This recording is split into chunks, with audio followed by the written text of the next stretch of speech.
Anam babam abilerim komşu olmuş, yatmışlar ki bir defenin yüzüne yüzüne.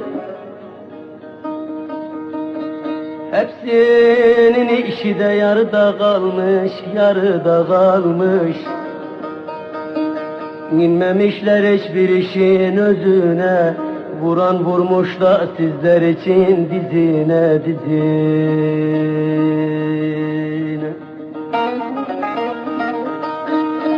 Hepsinin işi de yarıda kalmış, yarıda kalmış.